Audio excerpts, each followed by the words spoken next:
নিজের কাজকে ভালোবাসলে, নিজের দায়িত্ব ঠিকভাবে পালন করলে, আর অবশ্যই নিজে সৎ থাকলে একদিন না একদিন তার পুরস্কার পাওয়া যায়।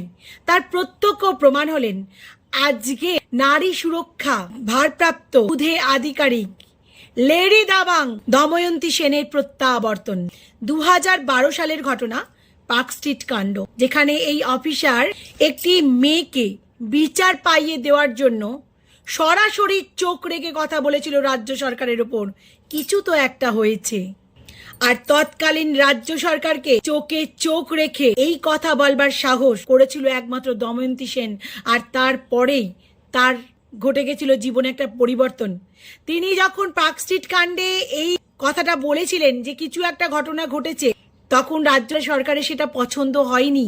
তখন তিনি ছিলেন যুগ্ম কমিশনার ক্রাইম ব্রাঞ্চের। সেই সময় তাকে সেই যুগ্ম কমিশনার থেকে তড়িঘড়ি করে একটা ছোট পোস্টে নিয়ে গিয়ে শিফট করে দেওয়া হয়।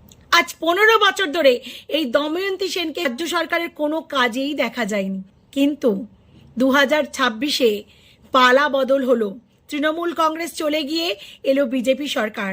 আর সেই বিজেপি সরকারের মুখ্যমন্ত্রী হলেন শুভেন্দু অধিকারী। আর এই শুভেন্দু অধিকারী ক্ষমতাতে এসেই মুখ্যমন্ত্রীর চেয়ারে বসেই প্রথম যে সিদ্ধান্তটা নিলেন, সেই সিদ্ধান্তটা হলো নারী সুরক্ষা এবং শিশুদের সুরক্ষা।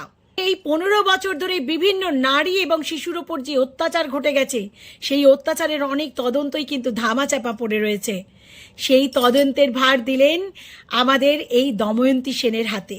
মুখ্যমন্ত্রীর চেয়ারে বসেই নারী এবং শিশুদের সুরক্ষা বিষয়ে একটা তদন্ত কমিশন গঠন করলেন। আর এই তদন্ত কমিশনের মেম্বার সেক্রেটারিয়েট হলেন দময়ন্তী সেন, এই লেডি দাবাং, যিনি বহু কাজ সততার সঙ্গে একদম বিচক্ষণতার সঙ্গে দীর্ঘদিন ধরে সামলে এসছেন এবং বহু কেস ওনার হাত দিয়েই সলভ হয়েছে।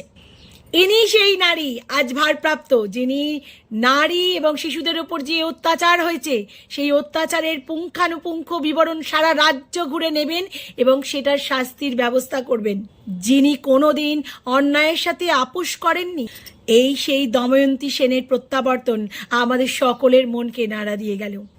চোখ রাখবো আমরা অবশ্যই। আপনারা কি বলছেন? আমাদের মন বলছে উনি পারবেন। আর এই দময়ন্তী সেনের প্রত্যাবর্তনকে আমরা স্বাগত জানাচ্ছি। ম্যাম, আপনাকে স্যালিউট।